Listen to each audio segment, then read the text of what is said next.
estudiando? Pues básicamente era eso. No sé si alguien tenga una sugerencia, aprovechando que está Salim, chicos. Algo Julio. bueno Ajá. sería también el hablar acerca de las razas, uh, que también puede estar ligado a esto, cómo Sí. diferentes razas o humanidades que han de alguna forma se han desarrollado y que han llegado a un desvanecimiento. Ok. También Lo que algo de eso hablaba en el de los reptilianos,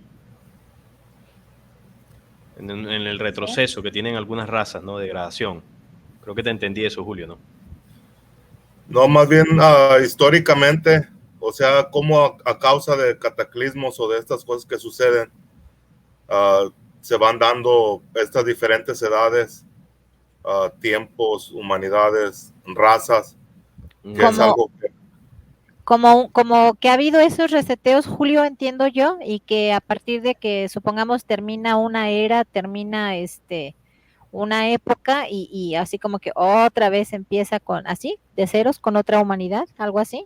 es más o menos lo que yo comprendo acerca de esto, ¿no? Que Ujú. hay ha habido hallazgos de piezas mecánicas, de artefactos que están fuera de lugar, donde están dentro de la estrata de millones de años y que son partes que usamos nosotros para nuestra tecnología que tenemos actual. No sé si alguien alguna vez haya conocido acerca se les nombra los U-parts, que vienen siendo objetos fuera de su tiempo. Sí, yo sí he Entonces, visto. esto para mí yo lo puedo ver como que ha habido civilizaciones avanzadas y que de alguna forma por algún cataclismo vuelven o se termina esa civilización, Ujú. quedan algunos sobrevivientes remanentes y de ahí se vuelve a empezar otra vez desde cero. Bueno, yo Ujú. les propongo algo. A ver. Vamos para abarcar los dos temas porque están relacionados por el tema de los cataclismos. Eh, Vamos a comenzar hablando ahora de esto que estábamos hablando antes de que comenzáramos de forma oficial, ampliar un poco el tema bueno, de Sodoma y Gomorra, de algunos detalles que de pronto en el video por tiempo y por otras cuestiones pues no alcancé a ampliar. Y si de pronto aquí vieron el video, tienen alguna pregunta o algo, poder entre todos resolverla para que haya más claridad. Y esto nos va a dar pie para hablar lo que decía Julio, ¿no? Las distintas épocas donde han existido núcleos sociales, núcleos humanos, culturas o incluso civilizaciones y que han desaparecido en un momento exacto, ¿no? Y siempre da la coincidencia, entre comillas, de que sucede un cataclismo muy fuerte, una catástrofe muy fuerte, natural. Eso es lo que siempre se quiere, que siempre es 100% natural o de manera al azar, ¿no? Y luego, pues, después que se hace ese proceso, empieza como que nuevamente el desarrollo humano. Y han habido civilizaciones que han desaparecido casi por completo de la historia. La más conocida es la Atlante, la civilización Atlante, pero hay un poco más. De eso hablamos un poco cuando hicimos la charla con Julio y Cristian. Estuvimos hablando algo de eso porque hablamos del continente de Mu, hablamos de Lemuria, hablamos de la Atlántida y ahí estuvimos charlando un poco de eso. Pero bueno, vamos a comenzar. Yo les propongo ampliando un poco lo que sucedió en Sodoma y Gomorra, porque eso está relacionado con el proceso de purificación que va a acontecer en lo que todas las profecías llaman el fin del tiempo, un movimiento muy fuerte de ciertos acontecimientos que van a cambiar el planeta y la humanidad por completo. Hay una profecía que hemos tocado bastante, que es los 9 tiempos, que describe ampliamente los sucesos, ¿no?, que van a ocurrir, más allá del apocalipsis, más allá de las otras que ya conocemos. Y normalmente cuando se habla de esto, la gente se pregunta, bueno, ¿y por qué tanta destrucción?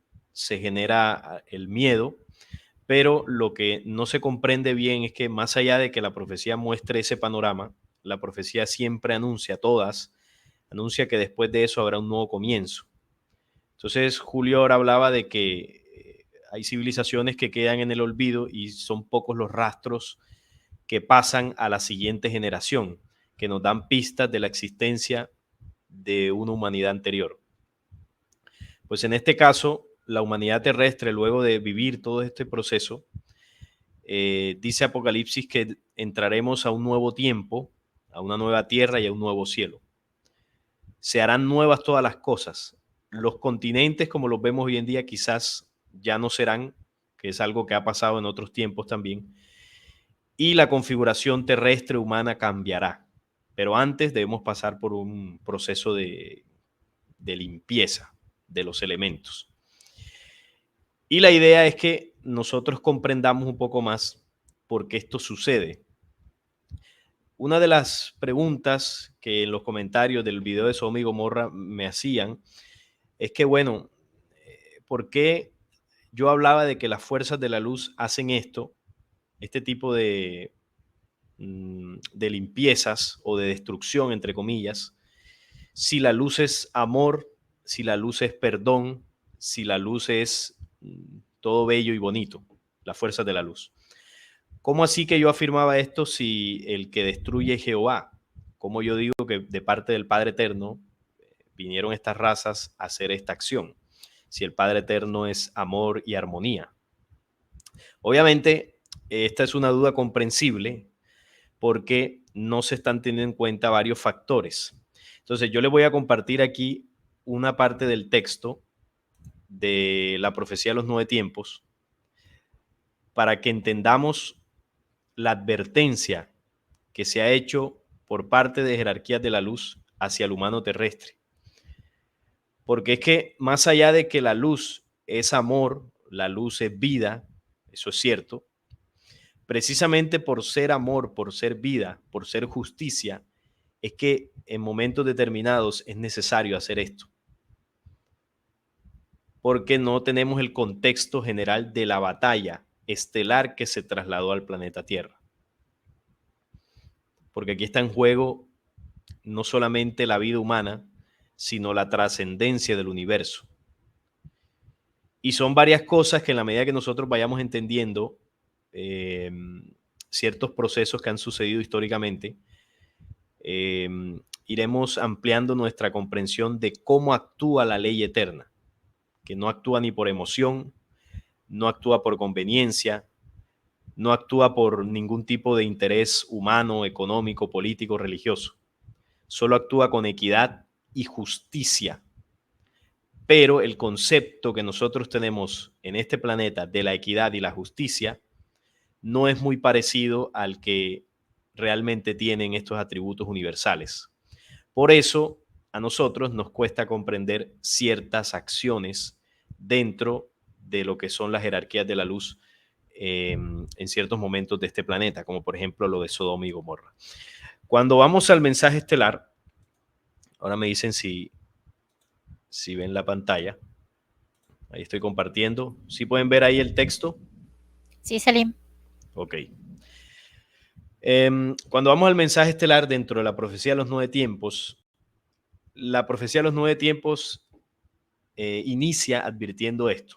Dice, los drásticos cambios que modificarán la configuración de la Tierra y marcarán nuevas plataformas continentales ya se iniciaron. Hablan de drásticos cambios geológicos, porque está hablando de plataformas, las plataformas de los continentes. Estos mismos cambios geológicos irán unidos como consecuencia de las violaciones constantes y continuadas del hombre a una fisonomía espiritual o fisionomía. No sé si ahí el texto hay un error. Entonces, ¿qué nos está diciendo en este primer párrafo? Se nos está diciendo que van a haber cambios geológicos en el planeta. Los continentes van a cambiar. Y estos cambios, por supuesto, están ligados a una destrucción, lo que para nosotros sería una destrucción de, por ejemplo, las ciudades y toda la obra humana en tecnología, en avance de infraestructura, ingeniería, todo eso. Porque para que los continentes se muevan, unos se hundan, otros se alcen y cambie la configuración terrestre, obviamente, ¿qué ciudad se va a mantener en pie? No habrá nada de lo que conocemos en el mundo actual en ese mundo venidero. Entonces, ¿por qué es esto? Nos advierten. Nos están advirtiendo que esto es la consecuencia, estos cambios geológicos están unidos como consecuencia de las violaciones constantes y continuadas del hombre. ¿A qué? A lo que dice ahí, al espíritu, a lo que tiene que ver con la condición espiritual. O sea que hemos violentado tanto la ley que el planeta siente la energía del mal accionar del hombre, obviamente influenciado por esa fuerza oscura que cayó aquí, y el planeta necesita transformarse, necesita cambiar, porque el planeta también se ha venido, se ha afectado, ¿no? Primero por la invasión, toda la contaminación de sus elementos, todo lo que se ha hecho sobre la corteza y debajo de ella, de este planeta Tierra, que es un ser vivo, y todas las violaciones que como humanidad hemos hecho, tanto física como espiritualmente, sobre el planeta Tierra. Entonces, esto no puede continuar. El planeta debe sacudirse. Y todas las profecías y el mensaje estelar le invita al ser humano a que también se sacuda, que esos mismos cambios geológicos los haga por dentro, que derribe sus estructuras, todos los edificios y casas que hemos construido por dentro como paradigmas, filosofías, creencias, vicios y malas costumbres que han degradado tanto el planeta como nuestros cuerpos y nuestra mente. Ese es el cambio al que se le invita al ser humano. Si nosotros no nos sujetamos a ese cambio, entonces obviamente vamos a ver todo esto que va a suceder como el final, como el fin del mundo y la destrucción absoluta, y eso es lo que nos genera el miedo. Pero si entendemos que esto es necesario, porque es que así no podemos continuar, la persona que comprende eso va a querer unirse a esos cambios y ya no lo va a ver como algo catastrófico, sino se va a ver como la oportunidad que estamos esperando para salir de esta forma de vida que durante miles de años hemos vivido en esclavitud. Porque habrá muchos seres humanos, una minoría que de pronto lo tengan todo a nivel material, estén contentos con sus trabajos, sean personas buenas y de pronto no quieran que esto cambie, que el mundo siga igual porque tienen carros último modelo, tienen sus cuentas bancarias llenas, pueden viajar por todo el mundo, satisfacen todos sus placeres y necesidades. Pero eso es solo un pequeño porcentaje. Además de que su felicidad la basan en la materia y eso es efímero. Pero la gran mayoría, por la injusticia y la desigualdad que se vive en este planeta, gobernado por élites negativas que buscan el control absoluto, la mayoría de nosotros no estamos en una vida plena, porque a nosotros nos han colocado en un ambiente que no es natural para el desarrollo humano. El hombre por naturaleza, el ser humano, el hombre y la mujer, por supuesto, por naturaleza, rechazamos el sistema en el que vivimos. Hay cosas que no nos son cómodas, que no nos gustan y quisiéramos que cambiaran. Entonces depositamos la esperanza del cambio en una religión, porque en el futuro Dios intervendrá y pues todo será bonito, o depositamos nuestra esperanza en un político, o depositamos nuestra esperanza en un trabajo que nos sacará de la pobreza, es decir, en el dinero, o quién sabe en qué depositamos nuestra esperanza para que nuestra vida sea mejor. Pero al pensar así, lo que está reflejando en nosotros es que realmente no sabemos cómo ser felices, porque estamos depositando esa felicidad en las cosas que el mundo ofrece. Y nunca vamos a ser felices aunque tengamos todas las cosas que el mundo ofrezca. Porque la felicidad y la plenitud en la raza humana se mide por el avance espiritual, no por la cantidad de ceros que tenga tu cuenta bancaria. Eso es una fantasía, una ilusión de felicidad. Entonces, en la medida que el ser humano busque espíritu, no religión ni filosofía, sino espíritu, crecer como individuo, va generando esos cambios internos. Y las profecías hablaron precisamente que eso iba a comenzar a suceder, que muchos seres humanos comenzarían a hacer esos cambios, despertarían, lo que llaman como el despertar. Entonces nos dice el texto, el hombre no atendió el llamado, traspasó las leyes, violó el pacto sempiterno. ¿Cómo así que no atendimos el llamado? ¿Cuál llamado? Porque usted dirá, pero a mí en qué momento me llamaron al celular o al teléfono y me dijeron y me advirtieron de esto. Es que toda la humanidad ha sido advertida de que si no cambiábamos nuestro proceder, eso tendría unas consecuencias hacia el futuro. El aviso ya se nos fue dado. ¿Cuándo se nos dio? La luz ha enviado mensajeros desde el tiempo de Enoc hasta el tiempo presente. Esto que yo estoy leyendo del contacto pleyadino, que sé que para muchos les cuesta comprender, y como yo siempre digo, yo, y bueno, lo decimos en el canal de Descubriendo, no poseemos la verdad absoluta, pero lo que exponemos es el convencimiento y la certeza de la investigación que hemos hecho durante muchos años. Y hay conocimientos que entregan una información, que entregan unos elementos que para mí personalmente me costaría muchísimo trabajo pensar que habría algo superior o que habría algo que nos despejara más el camino sobre lo que, digamos, sobre todas las enseñanzas que nos han enseñado, nos han compartido. Por ejemplo, el mensaje de Jesús. ¿Dónde hay un mensaje más poderoso en otros mensajeros o en otras filosofías que tengan maestros ascendidos? Del mensaje de Jesús se nutren muchas religiones y muchas filosofías porque tiene una verdad, solo que fue manipulada, pero la esencia se mantiene. O lo que entregó Buda o las enseñanzas de Hermes. Eso refleja que esos conocimientos, al trascender el tiempo, las épocas y las generaciones, y a pesar de las manipulaciones se ha mantenido su esencia, eso nos enseña que esos mensajeros proceden de la fuente de la verdad universal. Lo que ocurre es que nosotros debemos aprender a discernir porque se ha manipulado ese mensaje. Aprender a discernir dónde lo han tocado, dónde lo han manipulado para extraer la esencia más pura de lo que quisieron enseñar. Y en eso podemos confiarnos. O yo personalmente me fío de eso. Este contacto para mí procede de la misma fuente.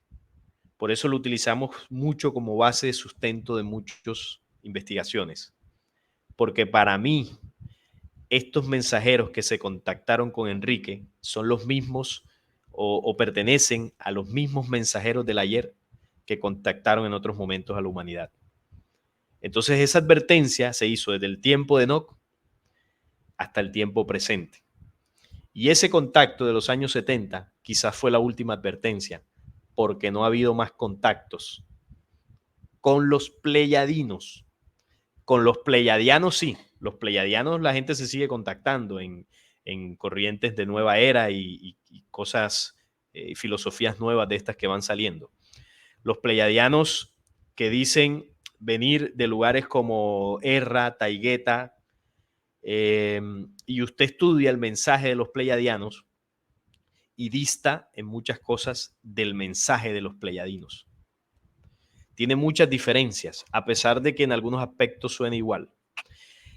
Entonces nosotros hemos llegado a la conclusión que los pleyadianos es la manipulación del mensaje pleyadino, porque por supuesto esto lo iban a manipular, eso, que no les quepa duda. Entonces ellos en el mensaje se hicieron llamar pleyadinos y seguramente en algún video haré esa diferencia más amplia. En Descubriendo ya hablamos alguna vez de eso. Y la advertencia fue desde tiempos antiguos hasta el presente.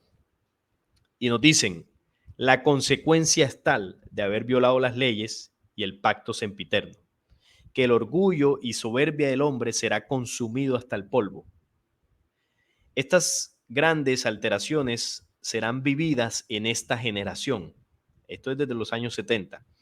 En estos últimos años del siglo, cayendo culpables e inocentes, humildes y poderosos, niños y ancianos, hombres, mujeres, ricos y pobres. Y aquí es donde enseguida salta la razón humana a decir, ay, pero ¿cómo así? Si estos vienen de la luz, ¿por qué nos están diciendo que de esta depuración tan tremenda van a caer culpables e inocentes, humildes y poderosos, niños y ancianos, hombres, mujeres, ricos y pobres? Y alguien sacará por allá una cita de Jehová muy parecida en el Antiguo Testamento cuando mandaba a destruir, no recuerdo cuál fue la situación de un rey que impidió el acceso de los hebreos a tierra prometida, y 400 años después Jehová los mandó a que mataran a todo el mundo, a los niños, a las mujeres, a los animales, y no dejaran a nadie con vida. Si en Amalek. Amalek, eso, Amalek. Ve y destruye a Amalek y destruye todo lo que tiene, hombres, mujeres y niñas, ancianos y todo. Es muy parecido, ¿verdad? Uno compara y uno dice, uy, pero ¿cómo así? O sea, que estos vienen del lado de Jehová. Ahora vamos a explicar el contexto, porque los contextos son totalmente diferentes. Entonces vamos a terminar aquí el párrafo. Dice, las leyes proveen autoridad a quienes gobiernan desde lo alto para cometer tal depuración. Sin embargo, os digo, fueron múltiples y cada vez en la época que se necesitó el anuncio de las tribulaciones que sobrevendrían al hombre, si no cambiaba su comportamiento. Así fue sordo, desobedeció y creció en su orgullo y soberbia. Se apartó del camino de su corazón, se alejó de la verdad. Sus caminos fueron pecaminosos, huyendo de los sabios consejos del Espíritu y su conciencia. Por tanto, el llanto y el dolor inflamarán a las naciones. No habrá tregua, los avisos ya fueron dados, es el tiempo. La tierra renace cumpliendo su gran propósito para los justos y purificadores, la gran ley ha hablado, y la verdad resplandecerá en este amanecer con quienes se ganaron el derecho a vivir en un mundo pletórico de paz y trabajo. Os anuncio un mundo de amor y esperanza. Entonces, ese último párrafo habla de que luego de todo esto viene la nueva dimensión planetaria. Entonces, voy a poner la cámara otra vez para que me vean. Ok. Bien, ahí está el sustento en el contacto con Enrique de por qué ellos pueden hacer eso. Entonces vamos aquí.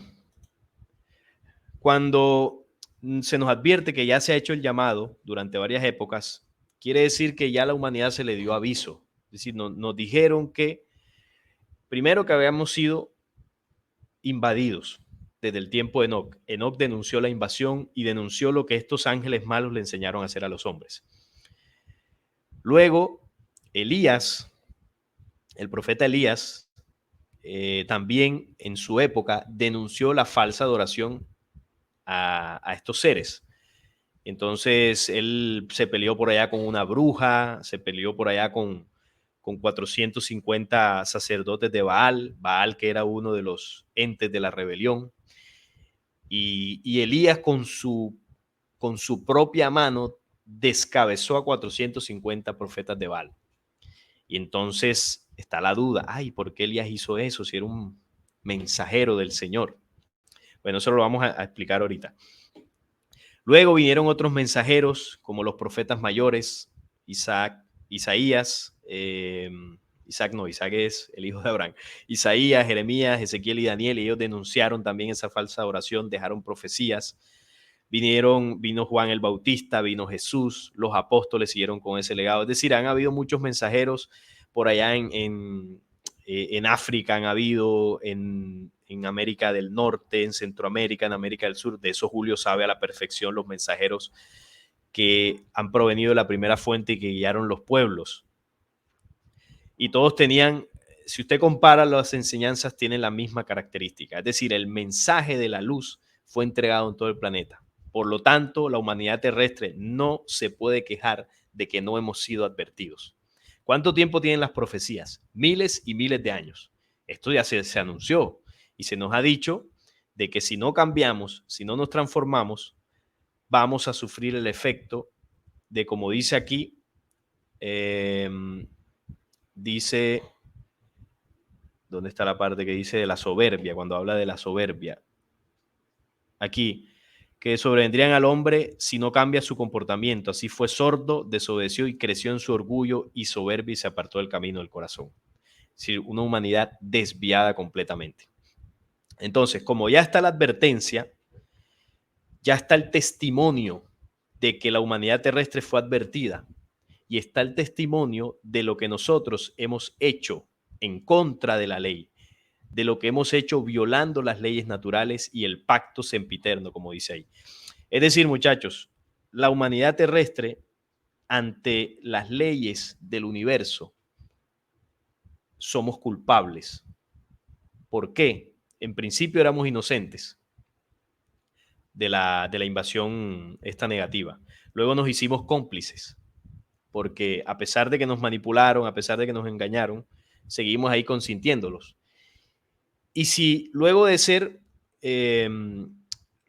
cómplices, ni aún así nos resarcimos del error, entonces ya pasamos a ser culpables también. ¿Y qué se hace con el culpable en un juicio? Pues se le sentencia, se le determina una sentencia. Y es esa sentencia que desde la profecía, desde todas las profecías, pero en esta de los 9 tiempos se habla con más claridad. Todo lo que va a suceder sobre este planeta. Entonces, cuando aquí dice que, ¿dónde está la parte que habla de los niños y mujeres? Aquí está.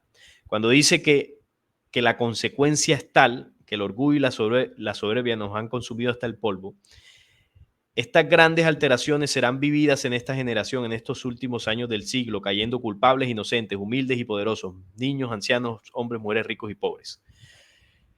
Cuando se estén moviendo los elementos en las ciudades, en los campos, en todos lados, obviamente va a morir muchísima gente, personas de todo tipo, como dice allí. Entonces, si uno dirá, ay, pero ¿qué culpa tiene un niño de todo lo que está ocurriendo? ¿Por qué los pleiadianos no vienen con sus naves y se lo llevan a los niños y los salvan para que ellos no vivan todo eso? La respuesta es que los hombres de las estrellas no miran cuerpos físicos. Ellos nos miden por el espíritu. Entonces, ese niño que desafortunadamente va a morir en una catástrofe es el mismo espíritu que en una encarnación anterior fue un asesino y tiene que vivir la consecuencia de sus actos, aunque sea niño, aunque sea anciano, aunque sea hombre, aunque sea mujer, aunque sea pobre, aunque sea rico y aunque sea fuerte y poderoso. Ellos ven el espíritu, ellos no ven el cuerpo, porque si ellos vieran el cuerpo como nosotros, a nosotros sí nos da lástima. Entonces imagínense que nos dijeran alguno de nosotros, vea, usted es el responsable de aplicar la justicia sobre el planeta Tierra, por todo lo que ya usted sabe que ha ocurrido, y si usted no aplica esa justicia, esa fuerza oscura que está gobernando ahí se va a tragar esa humanidad completica y habría que destruir todo el planeta. Y usted dice, listo, yo lo hago. Uno con sus emociones y con todos los problemas que uno tiene. Uno va y uno tiene que oprimir el botón. Vamos a suponer que era un botón, que es un botón donde uno desata todo eso, ¿no? Cuando uno lo va a hacer, uno empieza a hacer el recorrido y uno empieza a ver a los niños, ¿no? Empieza a ver a los niños, cómo están jugando en una zona donde va a haber un tsunami y usted va a hundir el botón y ve a los niños y ve a los ancianos con su ternura y ve todo ese panorama y uno se le arruga el corazón.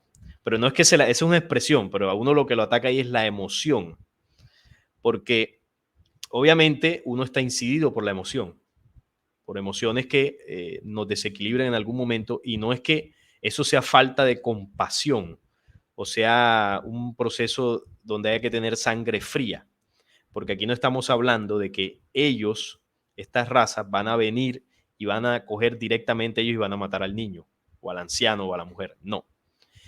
Se van a mover los elementos y quien los mueve es el planeta. El planeta es un ser vivo. Y si usted en un momento determinado de esa situación está en una ciudad y va a haber un terremoto y se le va a caer encima un edificio, ¿qué culpa tienen los pleiadinos? Ellos no lo pusieron a usted ahí. Ellos no son responsables de que usted en encarnaciones anteriores haya tenido causas y efectos que lo hayan llevado a esa situación. ¿Qué culpa tiene el Padre Eterno ahí? ¿Qué culpa tiene el Padre Eterno de que una mamá deje a un niño a plena luz del día, a las 12 del mediodía, cuando el sol está en su potencia máxima, y se le olvidó el niño ahí, el bebé de un mes, y cuando regresa lo encuentra todo quemado, porque ni siquiera lo dejó con protección ni nada, y el niño se murió? Entonces, ¿qué va a decirle al sol que es un desgraciado?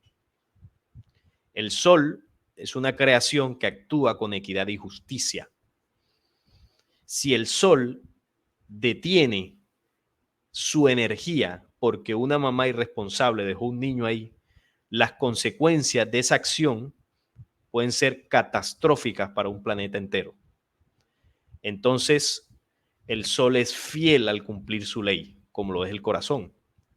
Es como cuando usted lo pica una serpiente. Yo no sé si aquí alguno lo habrá picado una serpiente, ojalá que no. Y el veneno, que es letal, se empieza a esparcir por la sangre. ¿Y por qué se esparce? Porque el corazón en su palpitar va moviendo el torrente sanguíneo. ¿Cómo le dice usted al corazón que no lata? Porque si sigue latiendo, usted se va a morir porque el veneno se va a esparcir por toda la sangre. Si el corazón se detiene para que el veneno no se esparza, igual usted se va a morir. Pero se va a morir más rápido. Pero por lo menos cuando el veneno se está esparciendo, si usted tiene un hospital cerca o hay un médico por ahí, lo que sea, usted puede hacer algo. Entonces son leyes que no comprendemos cómo actúan. Ahora, ¿qué era lo que hacía Jehová? Para que entendamos la diferencia. Las acciones que hacía Jehová cuando mandaba al pueblo de Israel a destruir toda una población, eso no lo hacía él porque esa población era degradada o no lo hacía para cumplir una justicia sobre un planeta para que la vida se preserve, o él no lo hacía porque, qué sé yo, era necesario dentro de sus planes divinos. No, ellos lo hacían porque necesitaban colonizar esos pueblos para ganar poder, porque el pueblo hebreo en algún momento se convirtió casi que en un imperio en esa zona. Entonces ellos necesitaban aniquilar a cualquiera. Y Jehová no mide la ley de causa y efecto ni la ley ni las encarnaciones de esa gente que asesinaba. Ellos lo hacían con su propia mano. Llegaban ahí y arrasaban con todo. En el caso de la justicia eterna, la gente que muere es por causas de movimientos de los elementos que nosotros no podemos controlar. ¿Cómo controla usted un terremoto, un tsunami, un huracán? Si usted está donde no debe estar, eso se lo lleva. Y Dios no tiene nada que ver con eso. Eso es aquí cosas del planeta. En el caso, por ejemplo, de Sodoma y Gomorra, que hubo una intervención sí directa de naves, era porque esas civilizaciones estaban totalmente perdidas.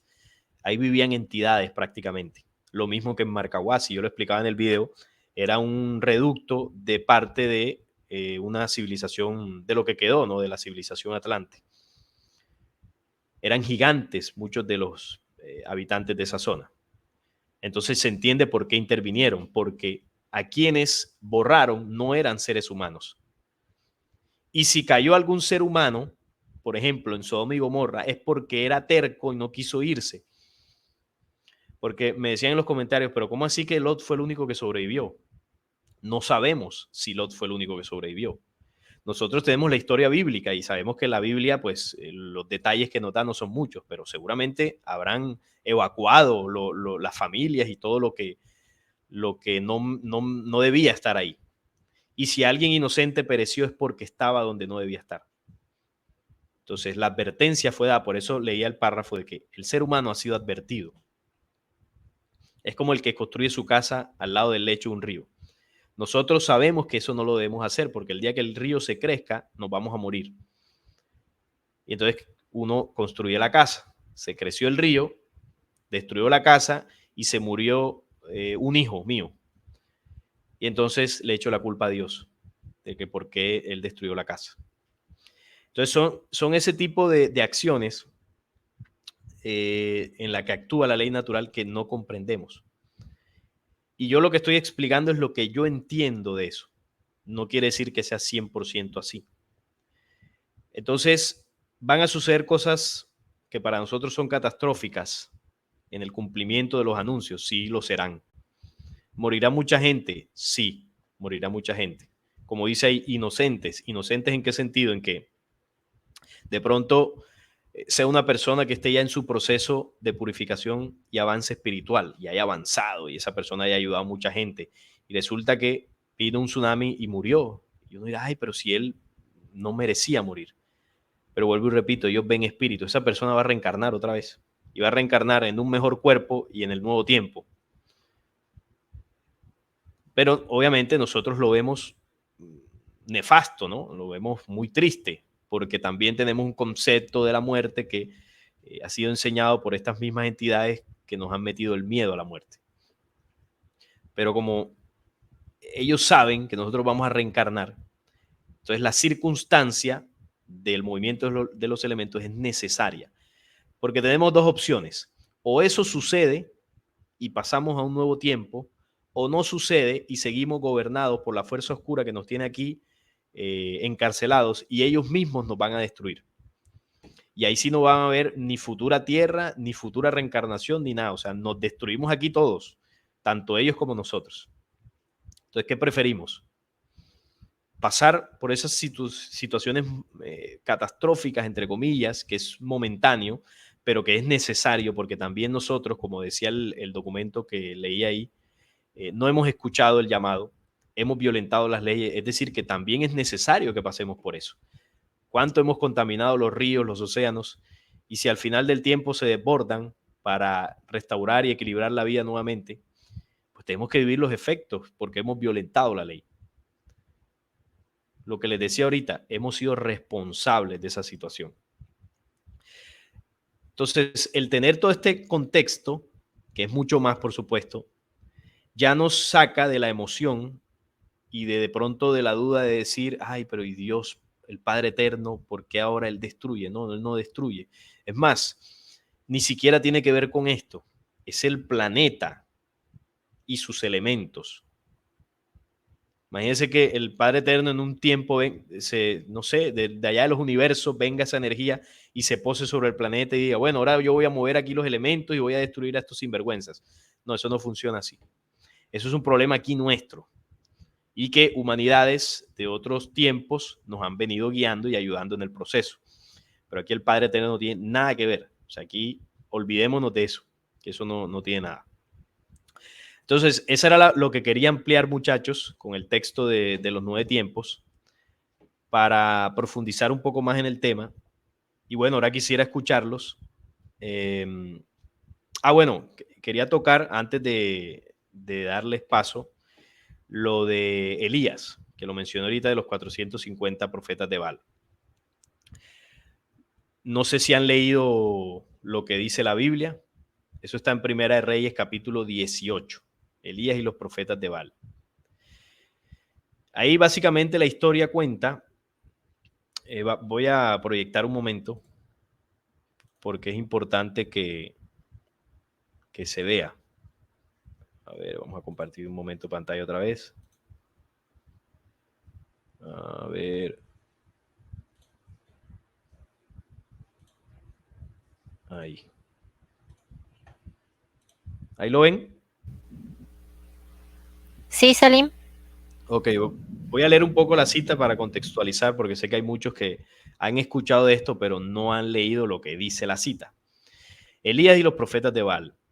Entonces Acab convocó a todos los hijos de Israel y reunió a los profetas en el monte Carmelo. Y acercándose Elías y todo el pueblo dijo, ¿Hasta cuándo claudicaréis vosotros entre dos pensamientos? Si Jehová es Dios, seguidle, y si Baal, id en pos de él. Y el pueblo no respondió palabra. Y Elías volvió a decir al pueblo: solo yo he quedado profeta de Jehová, mas de los profetas de Baal hay 450 hombres. Dénsenos pues 2 bueyes y escojan ellos uno y córtelo en pedazos y pónganlo sobre leña, pero no pongan fuego debajo, y yo prepararé el otro buey y lo pondré sobre leña, y ningún fuego pondré debajo. Invocad luego vosotros el nombre de vuestros dioses, y yo invocaré el nombre de Jehová. Y el Dios que respondiere por medio de fuego, ese sea Dios. Y todo el pueblo respondió diciendo: bien dicho. Entonces Elías dijo a los profetas de Baal: escogeos un buey y preparadlo vosotros primero, pues que sois los más, e invocad el nombre de vuestros dioses, mas no pongáis fuego debajo. Y ellos tomaron el buey que les fue dado y lo prepararon e invocaron el nombre de Baal desde la montaña hasta el mediodía, diciendo: Baal, respóndenos. Pero no había voz, ni quien respondiese. Entre tanto, ellos andaban saltando cerca del altar que habían hecho. O sea, empezaron a hacer ahí su ritual. Y aconteció al mediodía que Elías se burlaba de ellos diciendo: gritad en alta voz, porque Dios es, quizás esté meditando, o tiene algún trabajo, o va de camino. Tal vez duerme y hay que despertarle. Y ellos clamaban a grandes voces y se sajaban con cuchillos y con lancetas conforme a su costumbre hasta chorrear la sangre sobre ellos. Pasó el mediodía y ellos siguieron gritando frenéticamente hasta la hora de ofrecerse el sacrificio, pero no hubo ninguna voz ni quien respondiese ni escuchase. O sea, ahí Elías les planteó un reto: pongan 2 bueyes sin fuego abajo de la hoguera, y cada uno le va a pedir a su Dios que se manifieste y prenda el fuego. El Dios que responda, ese es el Dios verdadero. Entonces comenzaron los profetas de Baal y, como ya vimos en el relato, nada que se manifestaba Baal. Entonces dijo Elías a todo el pueblo: acercaos a mí. Y todo el pueblo se le acercó. Y él arregló el altar de Jehová que estaba arruinado, y tomando Elías 12 piedras conforme al número de las tribus de los hijos de Jacob, el cual había sido dada palabra de Jehová diciendo: Israel será tu nombre. Edificó con las piedras un altar en el nombre de Jehová. Después hizo una zanja alrededor del altar en que cupieran 2 medidas de grano. Preparó luego la leña y cortó el buey en pedazos y lo puso sobre la leña y dijo: llenad 4 cántaros de agua y derramarla sobre el holocausto y sobre la leña. Y dijo: hacedlo otra vez. Y otra vez lo hicieron. Dijo aún: hacedlo la tercera vez, y lo hicieron la tercera vez, de manera que el agua corría alrededor del altar y también se había llenado de agua la zanja.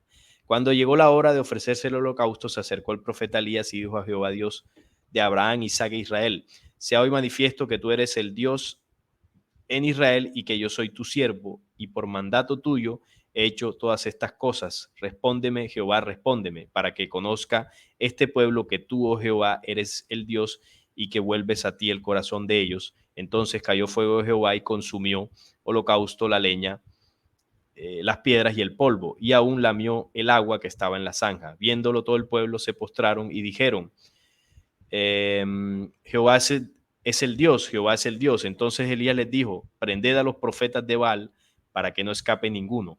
Y ellos los prendieron, y los llevó Elías al arroyo de Sison, y allí los degolló. Esta es la cita, todo el contexto, el reto que les puso Elías, y obviamente Baal no respondió a la petición de sus 450 profetas. El Dios de Elías sí respondió. Ahora, todo esto es una situación que, para comprenderla, porque cuando se lee el Antiguo Testamento, se cree que Elías es un profeta de Jehová, porque obviamente ahí literalmente lo dice. Él habla de Jehová y todo eso.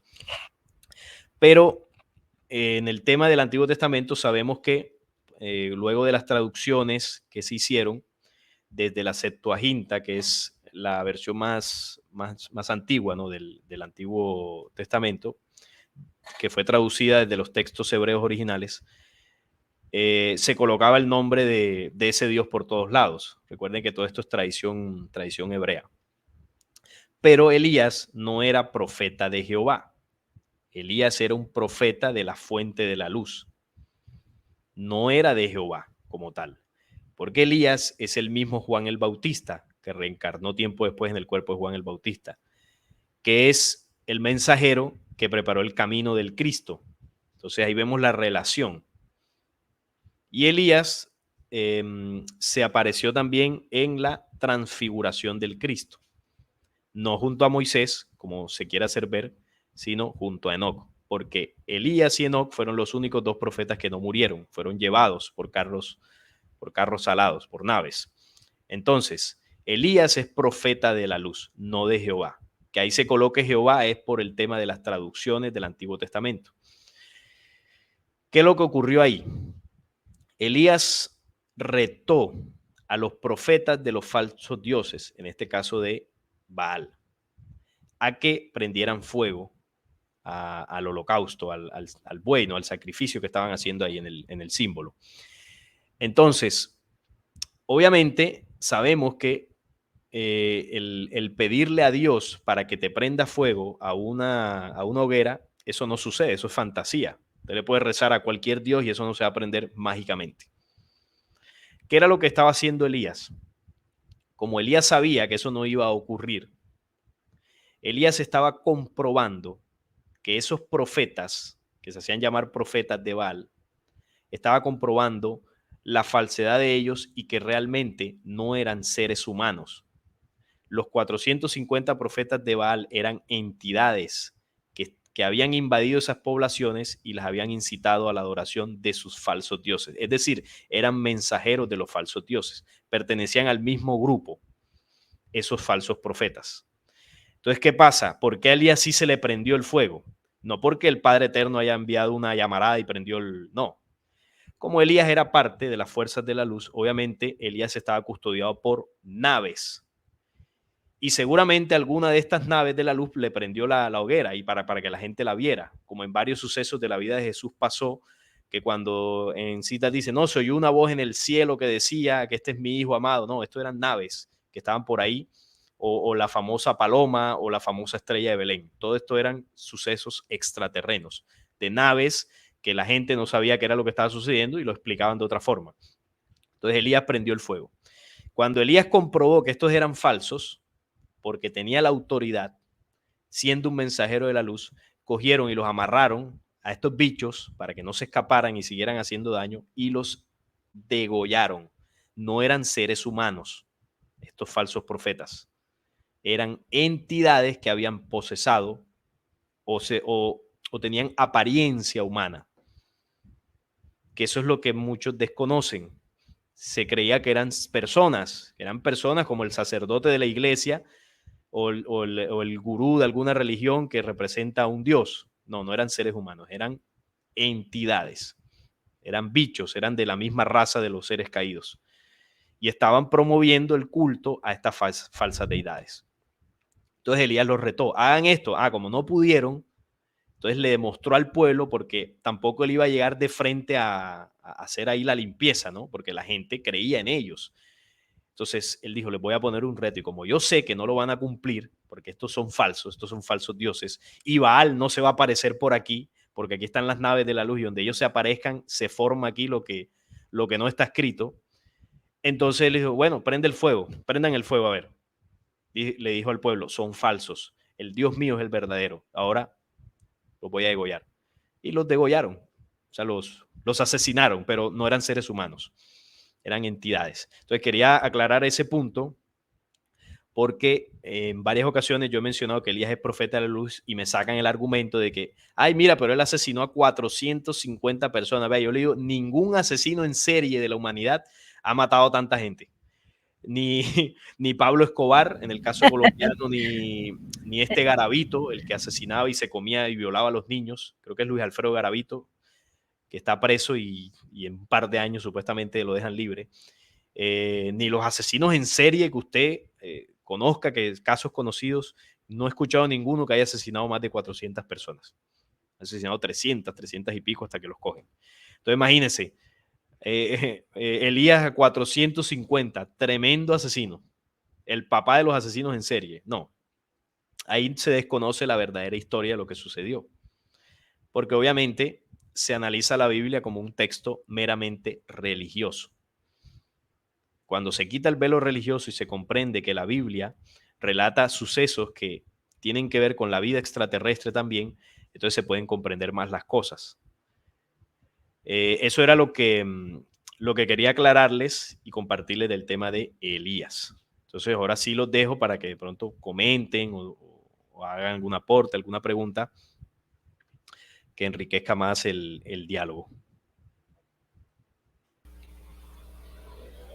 Sí, excelente, Salim. Yo bueno, no era en sí inquietud mía cuando yo te la comenté, sino que surgió esa inquietud dentro del grupo de WhatsApp, en donde uno de los participantes pues decía, ¿verdad? Que él pues no creía que realmente Juan el Bautista fuera de la luz, sino que era más bien, así como él lo explicaba, ¿verdad? Que era del diablo, porque hacía precisamente esa enlace con que si era Elías, como ese Elías iba a matar a tantas personas. Y yo comentaba precisamente ahí que pues no eran personas, sino que eran demonios, porque incluso eh, hay una historia también con la reina Jezabel, y esa reina habla de que todos esos eran pues sí, demonios, porque les llamaban los Baales, o sea, ni siquiera era tampoco Baal digamos, ese dios, sino que todos, digamos, que sus ayudantes así también se les llamaba como Baales, ¿no? Pero realmente eran, demonios, y bueno, pues ahí ya se comprende un poco mejor la historia, Salim. No sé si alguien más quiera comentar algo.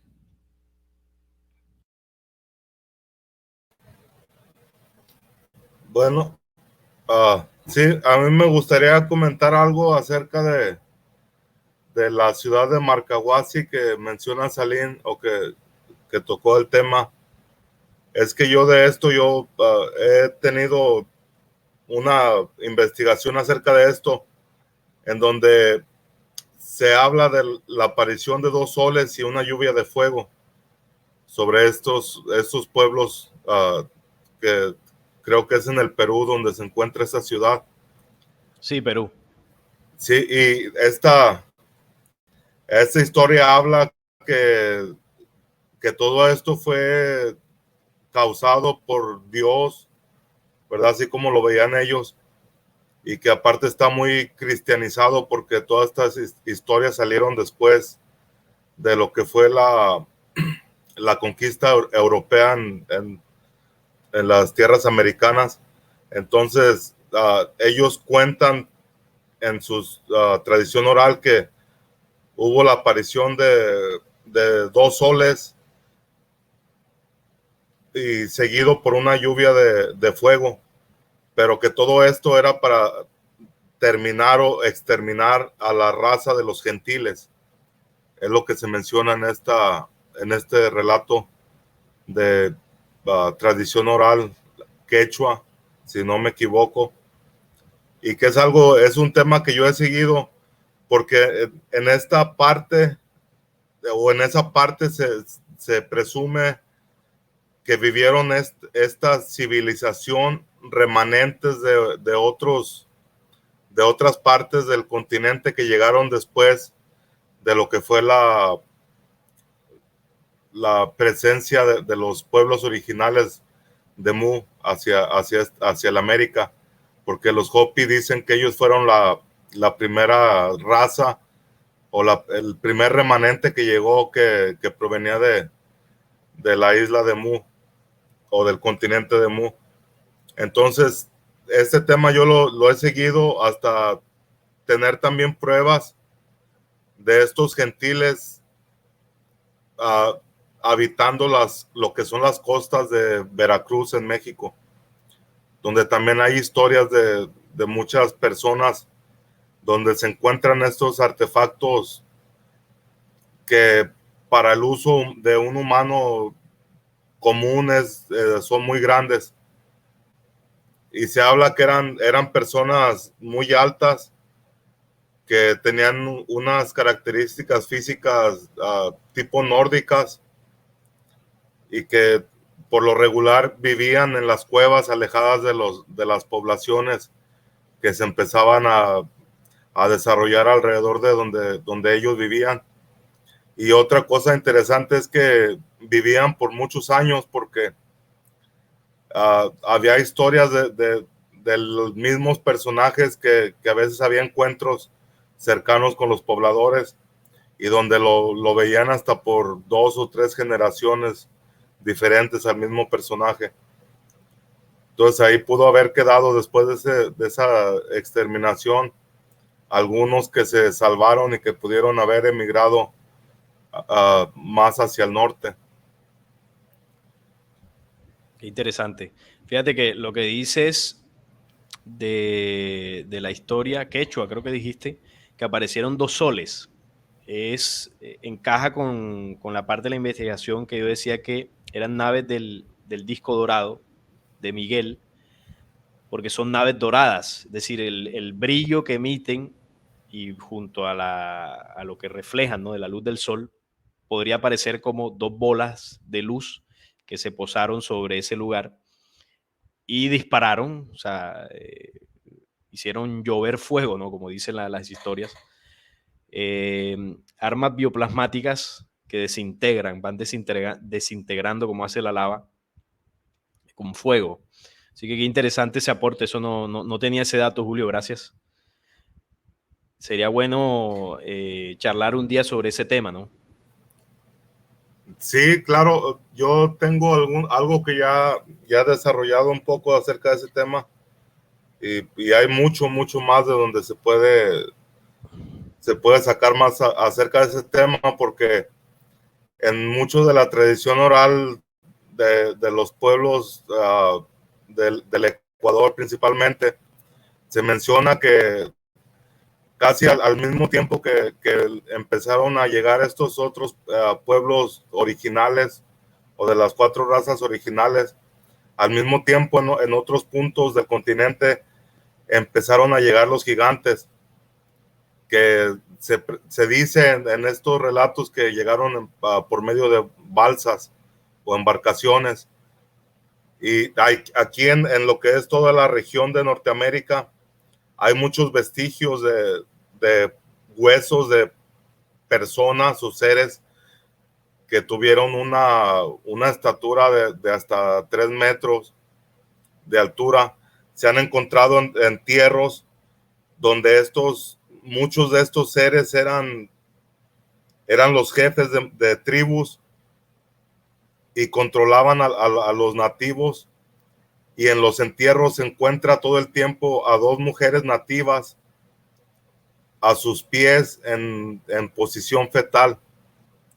Pero claro que todo esto está suprimido por el Smithsonian y no hay nada de esto que pueda ser probado científicamente para que pueda ser real para la mayoría de la gente que se basa en lo que dice la ciencia.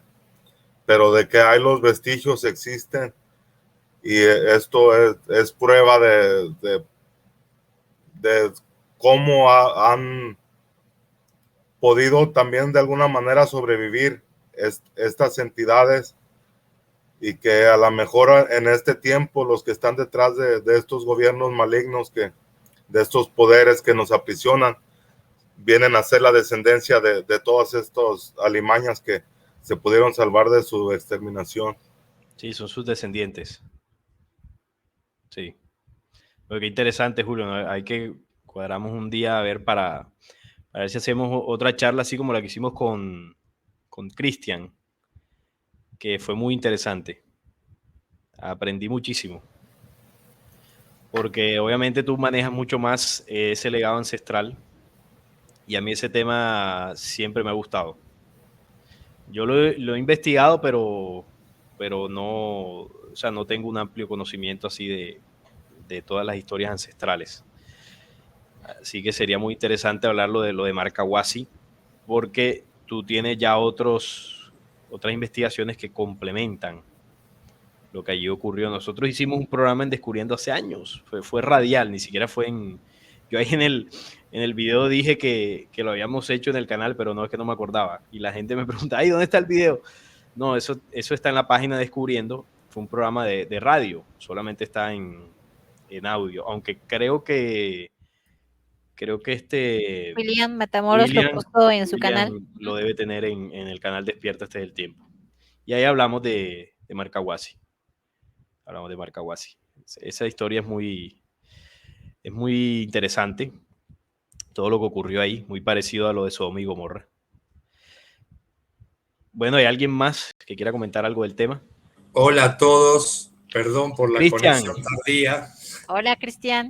Tenía invitados en casa y recién me puedo conectar. Estaba escuchando el programa que hiciste, Salim, con los muchachos. Sí, está en el canal de William. Muy bueno, se los recomiendo que lo vean, porque tiene mucha información acerca del tema. Y lo que podría aportar yo del tema de Marcahuasi es que fue la incidencia de los